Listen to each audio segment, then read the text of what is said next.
Hello and welcome everybody who's tuning in to these team interviews. Just giving you a little snippet into who we are outside of work, what we do, why we do it, etc. I'm Dawn Campbell, your host, and today I'm joined by the lovely Bettina Pickering, who is our UK and Ireland ambassador. And we're very lucky to have Bettina because she actually shares her live experiences, personal and professional, live in Q&As with students who are coming up through the ranks, being trained by our training providers. And so she supports the next generation of great coaches. Hello, Bettina. Hi, Dawn. So we always like to start these sessions by getting a little bit personal and digging a bit deeper, just to make you squirm a little bit. But a great transpersonal question.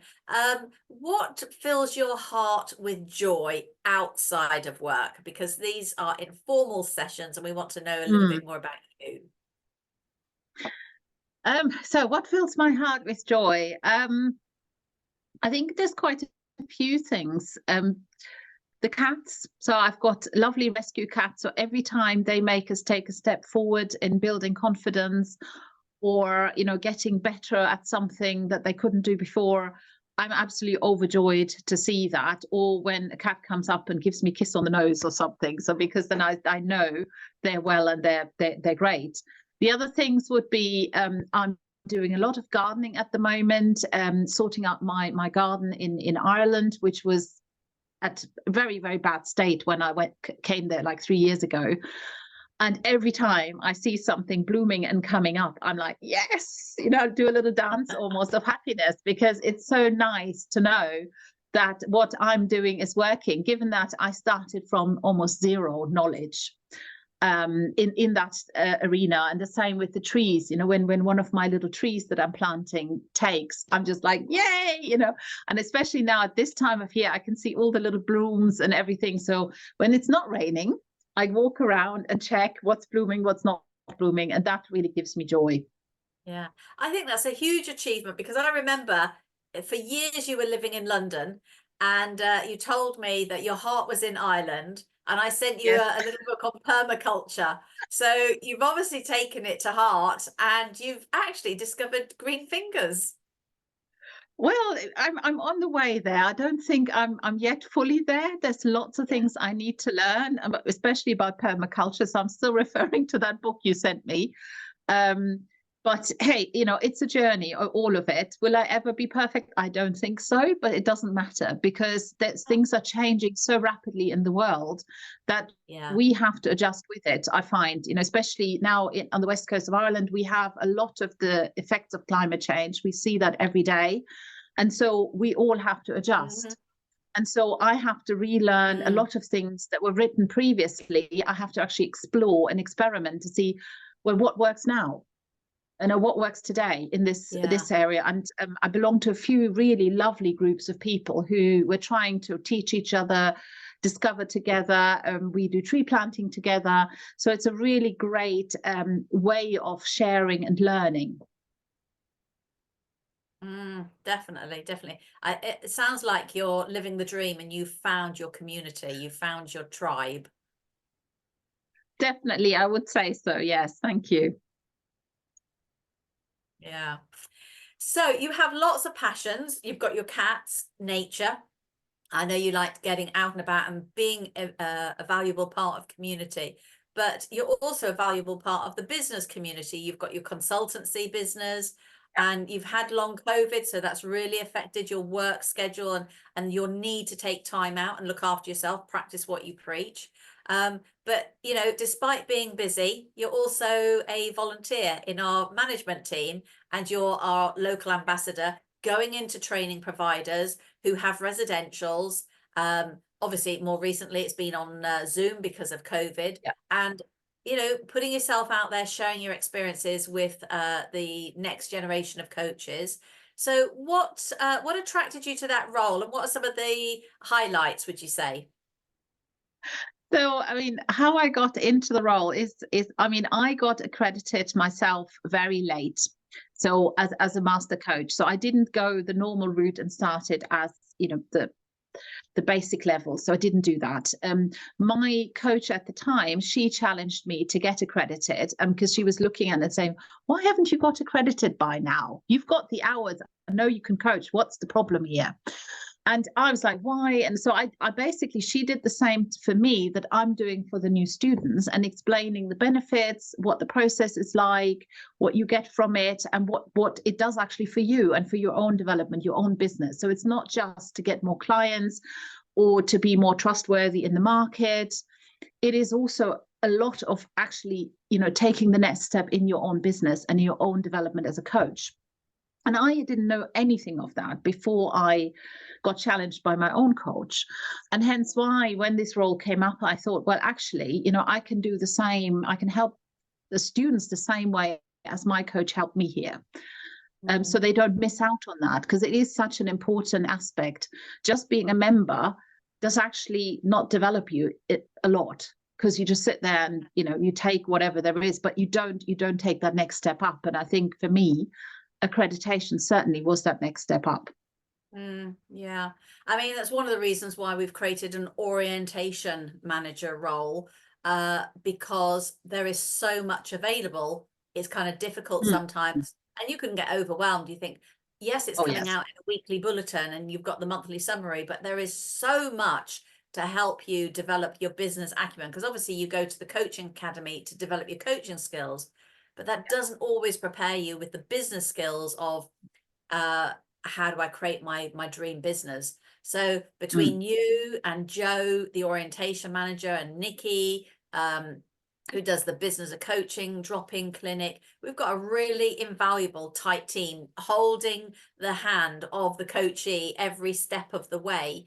And it's beautiful to see, and the feedback I know that you get from your training providers, the fact that you are sharing personal insights makes it very real for the students.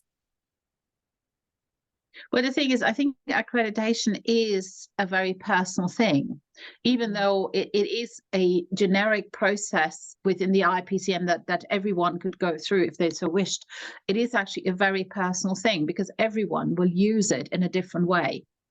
And so hence why I try and bring color to it from my own personal experience.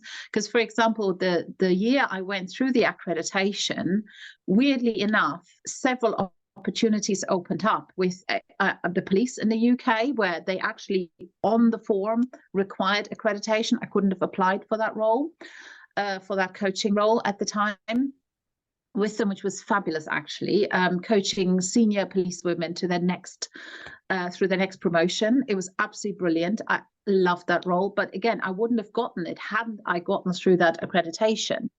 And also by me putting it out there, I'm going through accreditation, that role came my way. Another one was actually delivering coach training. Again, without accreditation, I wouldn't have gotten that. They wouldn't have even looked at me.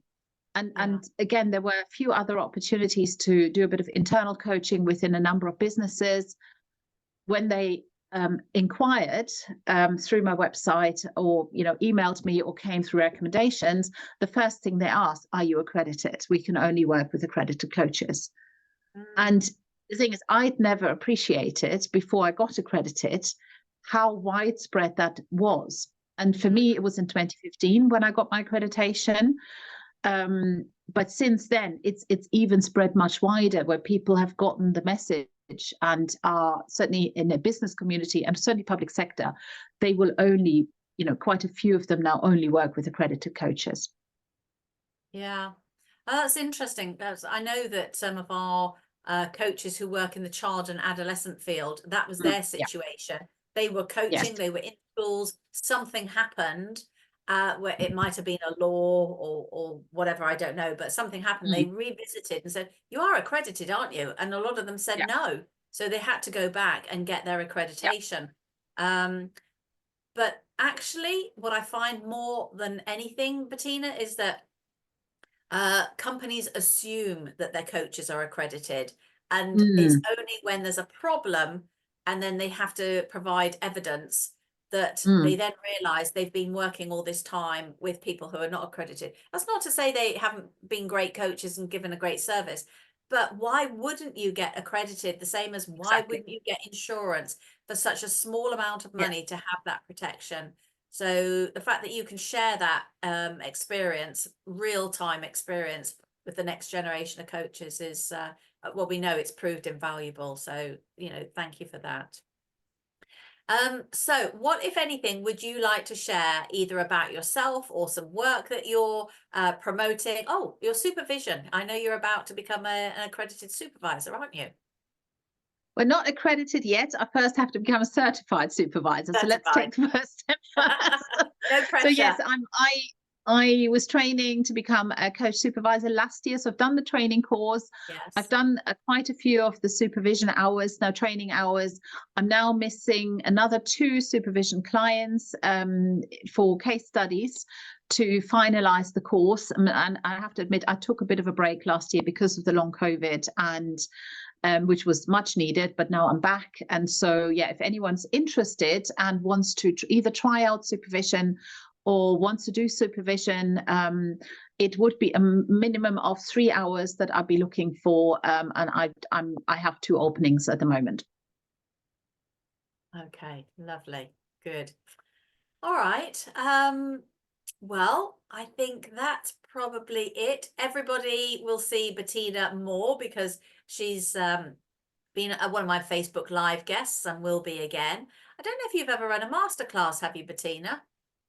I did previously under the, way back. So Way I did back, quite way a back. few of them on emotions, values, and various other things. So I'd be very happy to come back to Yeah. do a masterclass on a topic that may be needed or people are looking for.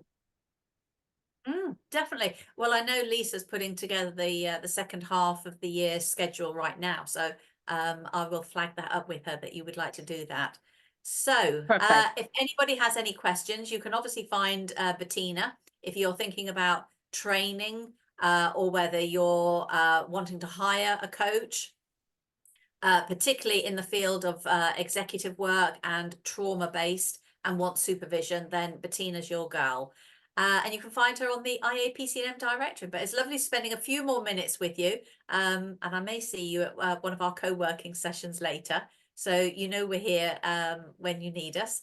So I will let you get on and enjoy the rest of your day. Thank you so much, Dawn. Thank you.